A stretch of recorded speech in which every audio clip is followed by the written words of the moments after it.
ఏం కనిపిస్తోంది అని గురువుగారు ద్రోణాచార్యులు వారు అడిగితే, గురువుగారు నాకు పిచ్చుక కన్ను కనిపిస్తుందని అర్జునుడు తెలివిగా చెప్పాడట. అంటే లక్ష్యం అలా పెట్టుకోవాలి యువతి యువకులు. అలా ఛేదించుకుంటూ పోవాలి. జీవితంలో పైకి రావాలి. పెద్దవాళ్ళందరికీ చెప్తూ ఉంటారు.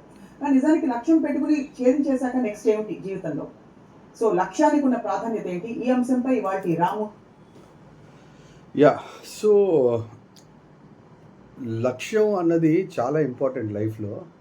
దానికి రీజన్ ఏంటంటే, ఫర్ ఎగ్జాంపుల్ మీకు ఒక లక్ష్యం లేదనుకోండి, మార్నింగ్ లేవగానే రేపు టిఫిన్ తినాలన్నది ఒక లక్ష్యం అనుకోండి ఎగ్జాంపుల్. సో మీరు మార్నింగ్ లేస్తారు, లేచి ఏ టిఫిన్ సెంటర్ బాగుంటుంది, ఎక్కడికి వెళ్తే బాగుంటుంది, ఎలా వెళ్తే బాగుంటుంది అన్నది అదొక చిన్న చిన్న ఎజెండా. ఏదైనా సరే ఎజెండాసే. సో లేస్తారు, ఫటాఫట తోముతారు, మీరు బండి పట్టుకుంటారు అండ్ ఎక్కడైతే బాగుంటుందో అక్కడికి వెళ్ళి మీరు టిఫిన్ చేసి వస్తారు. జనరల్లీ ఓవరాల్ చాలామంది చేసేది అదే. సో లక్ష్యం అన్నది మనిషిని నడిపించేదే లక్ష్యం యాక్చువల్లీ. చాలామందికి అది తెలుసో తెలియదో నాకు తెలియదు మామూలుగా. సో ఒక ఆబ్జెక్టివ్ లేకపోతే మార్నింగ్ లేస్తాం, ఏదో చేతికి దొరికింది పని చేస్తాం, ఇంటికి వస్తాం, బోర్ కొడుతుంది లైఫ్, మెడ చుట్టూ పౌడర్ కొట్టుకుని వచ్చి ఇంట్లో పడుకుంటాం. That's it. ఎందుకు? అది ఆబ్జెక్టివ్ తెలియదు, ఏదో రొటీన్గా అందరూ బతుకుతున్నారు, మనం కూడా బతకాలి అన్న ఉద్దేశం తప్ప దాంట్లో ఇంకేం లేదు. బట్ ఎవరైతే ఒక లక్ష్యం పెట్టుకుంటాడో వాడి అనుసరించే విధానం, వాడి బిహేవియర్ అంతా చాలా చాలా సపరేటిజం, అంటే లైక్ వినూత్నంగా ఉంటుంది యాక్చువల్లీ. ఫర్ ఎగ్జాంపుల్ మీరు చూసుకోవచ్చు, నేను చాలా చాలా పీపుల్ ఎవరైతే లైఫ్లో చాలా ఉన్నత స్థానాలకి వెళ్ళారో, చాలా హై మార్క్స్ వాళ్ళు అచీవ్ చేయగలిగారు వాళ్ళ లైఫ్స్లో, అది ఫిలిం ఇండస్ట్రీ అవ్వచ్చు, క్రికెట్ అవ్వచ్చు, లేకపోతే ఎనీ విచ్, లైక్ అది రన్నింగ్ అవ్వచ్చు, లేకపోతే ఒక స్టడీలో వాడు ఒక డిస్ట్రిక్ట్ ఒక స్టేట్ ర్యాంక్ కొట్టాలనుకోవచ్చు. సో ఇవన్నీ కూడా వాళ్ళని నేను క్లోజ్గా అబ్జర్వ్ చేశాను, వాళ్ళ ఇంటర్వ్యూస్ చూశాను నేను. వాళ్ళలో కసి చాలా చాలా షార్ప్ కత్తిలో ఉంటుంది యాక్చువల్లీ చెప్పాలంటే.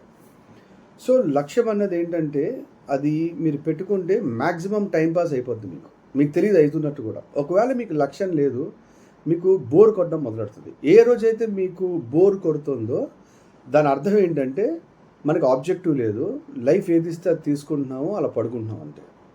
సో మనకి ఎవరైతే అచీవ్ చేస్తారో వాళ్ళకి ఉన్న చిన్న లైన్ తేడా ఏంటంటే, వాళ్ళకి ఒక గోల్ ఉంటుంది మార్నింగ్ లేవగానే. సో ఆ గోల్ ఒకసారి చిన్నవి కూడా అవ్వచ్చు, ఆ గోల్ పెద్దది అవ్వచ్చు. సో గోల్ పెట్టుకుంటే it is very good actually. So that is what. For example మనం ఆర్జీవీ సిరీస్ నేను చూసినప్పుడు నేను దాన్ని డీప్గా నేను వెళ్ళాను. సో నేను వెళ్ళినప్పుడు ఏమైందంటే దాంట్లో చాలా అబ్జర్వ్ చేసుకున్నాను. అంత ముందర నా లైఫ్ మొత్తం వేరు.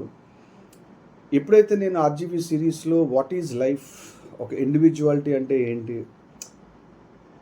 మనిషి బతికే విధానం మామూలుగా దానికంట ఒక సపరేట్గా ఒక ఇండివిజువల్గా ప్రతిదీ చాలా క్లుప్తంగా అబ్జర్వ్ చేసి ఏది ఇష్టమో తెలుసుకొని లైఫ్లో ఒక గోల్ పెట్టుకుని ముందరకు వెళ్తే వచ్చే ఆనందం ఏంటి, నేను అతని వెబ్ సిరీస్ అంతా చూశాను. అండ్ పర్టికులర్లీ అతని బయోగ్రఫీ కూడా తన అంతటా తాను చెప్పడం జరిగింది.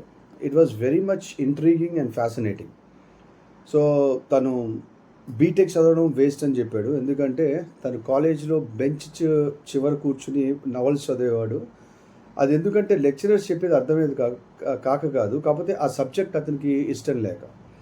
సో కుటుంబ పరిస్థితులకి లోబడి తను జనరల్లీ ఏం చేశాడంటే, అందరిలాగానే వాళ్ళ ఫాదర్ ఎక్కడి నుంచి అప్పు తీసుకొచ్చి ఫీజు కడితే, సో తను ఏదో జాయిన్ అవ్వాలి, ఎందుకంటే వాళ్ళ ఫాదర్ దృక్పథం ఏంటంటే ఇంటికి పెద్ద ఈ అబ్బాయి, సో ఇతను పైకి రావాలంటే కనుక నేను చదివిస్తే ఇంత జీతం వస్తుంది, లేకపోతే సివిల్ ఇంజనీర్గా ఎక్కడొక్కడ ఉద్యోగం వస్తుంది, దాంతో ఒక ఇప్పుడున్న స్థాయి కంట కొంచెం మెరుగైన స్థాయికి వెళ్ళొచ్చు అన్నది వాళ్ళ father objective. But somehow RGV వచ్చేసి వాళ్ళ ఫాదర్ ఆబ్జెక్టివ్కి కనెక్ట్ అవ్వలేదు, వెళ్ళాడు. కాకపోతే ఎందుకంటే ఆ ఏజ్లో మనం ఏం చెప్పినా సరే పెద్దవాళ్ళు చిన్నతనం కుర్రతనం అనుకుంటారని చెప్పి అతను చెప్పిన వాళ్ళు వినరు, కాబట్టి ఇంకా వాళ్ళ పెద్దవాళ్ళు చెప్పింది చేయాల్సి వచ్చింది తను. సో ఫైనల్గా తను ఇంజనీరింగ్ సక్సెస్ఫుల్గా కంప్లీట్ చేయలేదు, సో ఫోర్స్లీ అయింది. ఆ తర్వాత తను ఆ మిద్దెలెక్కి అక్కడ ఎక్కడో సమ్ తాజ్ కన్స్ట్రక్షన్ బంజారా హిల్స్లో అవుతున్నప్పుడు అక్కడ ఉద్యోగం చేస్తూ పక్కన కథలు రాయడం. సో తనకి ఈ కథలు రాయాలి లేకపోతే డైరెక్టర్ అవ్వాలి అన్నది కూడా తను చెప్పాడు. ఫస్ట్ టైం తన ఫ్రెండ్ నోట్లోంచి విన్నాడు.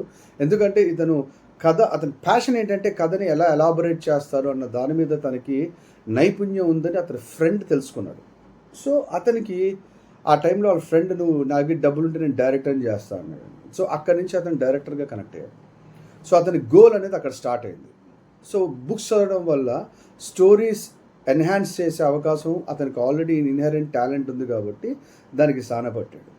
సో తాజ్ బంజారాలో ఉద్యోగం చేస్తూ కథలు రాయడం, సౌత్ ఆఫ్రికానో ఎక్కడికో ఆఫ్రికాలో జాబ్ వచ్చిందంటే సో అక్కడికి వెళ్ళకుండా వీడియో లైబ్రరీ పెట్టడం, వాళ్ళ ఫాదర్ డబ్బులు, ఇవన్నీ నేను క్లియర్గా విన్నాను. It is not only about RGV. తర్వాత తను శివ అనే సినిమా తీయడం, తనకున్న ఒక ప్రణాళిక. సో ఆబ్జెక్టివ్ లేకపోతే ఒక లక్ష్యం అంటే ఏంటంటే నీకు ప్రణాళిక స్టార్ట్ అయిపోతుంది, లైఫ్ బోర్ కొట్టడం మానేస్తుంది. సో లైఫ్ చాలా ఎంజాయ్గా ఉంటుంది. ఎంత ఎంజాయ్గా ఉంటే ఒక అబ్బాయి ఒక అమ్మాయిని లవ్ చేసేటప్పుడు వాడికి టైం తెలియదు, ఎందుకంటే వాడికి ఆబ్జెక్టివ్ ఉంది అక్కడ.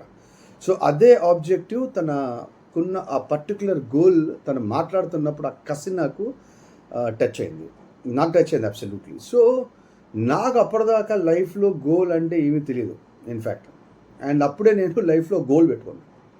ఫస్ట్ పొద్దున్నే లేవంగానే బ్యాగ్ పట్టుకుని ఎలా పడితే నేను మెడికల్లో చేస్తాను, ఎలా పడితే అలాగా డాక్టర్ దగ్గరికి వెళ్ళి ఏది పడితే అది మాట్లాడేసి ఏదో బతకాలి కాబట్టి చేసే విధానం కాకుండా ఆ వెబ్ సిరీస్ అతను చేసిన సిరీస్లో క్లియర్గా చెప్పింది ఏంటంటే ఒక గోల్తో చేస్తే మీ ప్రిపరేషన్ మారుతుంది, లైఫ్ని మీరు చూసే విధానం మారుతుంది. సో నేను అలా స్టార్ట్ చేయడం వల్ల నాకు టైం తెలియలేదు. నాకు ఈ 3-4 ఇయర్స్లో తెలియకుండా నేను చాలా నేర్చుకున్నాను.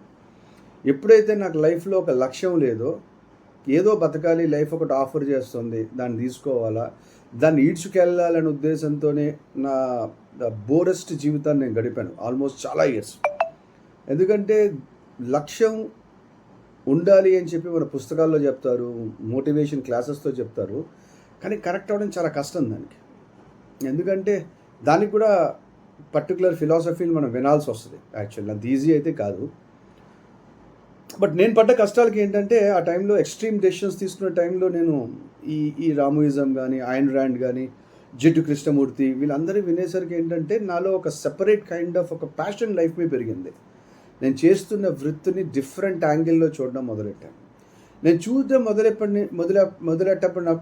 మొదలుపెట్టినప్పటి నుంచి చాలామంది నేను ఏదైనా ఒకటి మాట్లాడుతున్నప్పుడు సూపర్ అంటూ ఉంటారు. కానీ మీకు ఒక గోల్ ఉందంటే ఆబ్వియస్లీ మీరు సూపర్స్ అచీవ్ అవుతూనే ఉంటారు. మీరు గోల్ లేనప్పుడే సూపర్కి వాల్యూ తెలియదు, మీరు డౌన్ ట్రెండ్కి వెళ్ళిపోతూ ఉంటారు. అండ్ ఎవరైతే పీపుల్ ఐసోలేటెడ్గా బతికేస్తూ ఉంటారో, ఎవరికైతే ఎన్హాన్స్ అవ్వడం లైఫ్లో ఇష్టం లేదో వాళ్ళతో మనం స్నేహం చేసి మనం ఇంకా డిగ్రేడ్ అయిపోతాం. అది వాళ్ళు తప్పు ఒప్పుకోని కాదు, వాళ్ళకి గోల్ వాల్యూ తెలిస్తే వాళ్ళు అలా ఉండరు. సో దానికి పుస్తకాలు చదవాలి, దానికి పర్ఫెక్ట్గా చెప్పేవాళ్ళు, అంటే శంఖంలో పోస్తేనే తీద్దాం అన్నట్టుగా చెప్పేవాళ్ళు చెప్పినప్పుడు దాని సీరియస్నెస్ అర్థమైనప్పుడు అప్పటి నుంచి నేను లైఫ్లో గోల్ లేకుండా అయితే లేను. సో గోల్ ఉంటే మీకు అడ్వాంటేజ్ ఏంటంటే మీకు ఫస్ట్ ఆఫ్ ఆల్ టైం తెలియదు, రెండోది కొత్తది కాన్స్టెంట్గా మీరు అనుకున్న ఆబ్జెక్టివ్ని రోజు నేర్చుకుంటూ ఉంటారు. అండ్ మీరు నేర్చుకోవడంలో అది మీరు బట్టి కూడా పట్టరు, అది స్టడీ అవ్వచ్చు లేకపోతే what ever it might be, మీరు అలా ముందరికి వెళ్తూనే ఉంటారు. అండ్ అది మీకు ఇంత వచ్చేసిందని కూడా మీకు తెలియదు. ఎందుకంటే మీ అల్టిమేట్ ఆబ్జెక్టివ్ ఏంటంటే ఒకటి అకంప్లిష్ చేయాలి, దాన్ని నేను అచీవ్ చేయాలన్న టార్గెట్లో ఉంటారు తప్ప దానికి మీరు ప్రణాళికలో ఇవన్నీ మీకు వచ్చేస్తూ ఉంటాయి. సో మీరు సూపర్ మ్యాన్గా కనపడడం మొదలెడుతుంటారు సొసైటీకి. సో ఆ సూపర్ మ్యాన్సే మీరు బాలీవుడ్లో అక్షయ్ కుమార్ని తీసుకోవచ్చు, సంజయ్ దత్ని తీసుకోవచ్చు, చిరంజీవిని తీసుకోవచ్చు, మీరు జగన్మోహన్ రెడ్డిని తీసుకోవచ్చు. విపరీతమైన ఏజ్లో ఆల్మోస్ట్ 78 ఇయర్స్లో ఉన్న చంద్రబాబు నాయుడిని తీసుకోవచ్చు, అలాంటి మహానుభావుల్ని.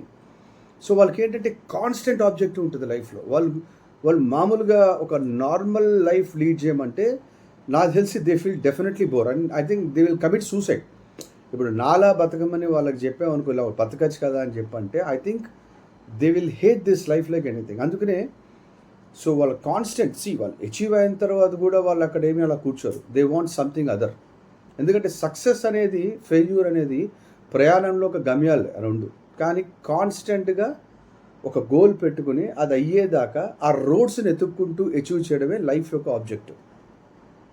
మీరు సేల్స్ తీసుకోవచ్చు.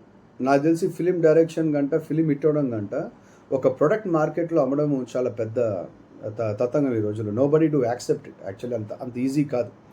లాట్ ఆఫ్ టైం తీసుకుంటారు దాన్ని యాక్సెప్ట్ చేయాలంటే. దానికి నీ ప్రిపరేషన్ చాలా ఇంపార్టెంట్. లేదా గోల్ ఉందంటే ఆ ప్రిపరేషన్ వెళ్తే చాలామంది కస్టమర్స్ నిజంగా they admire and they feel motivated also.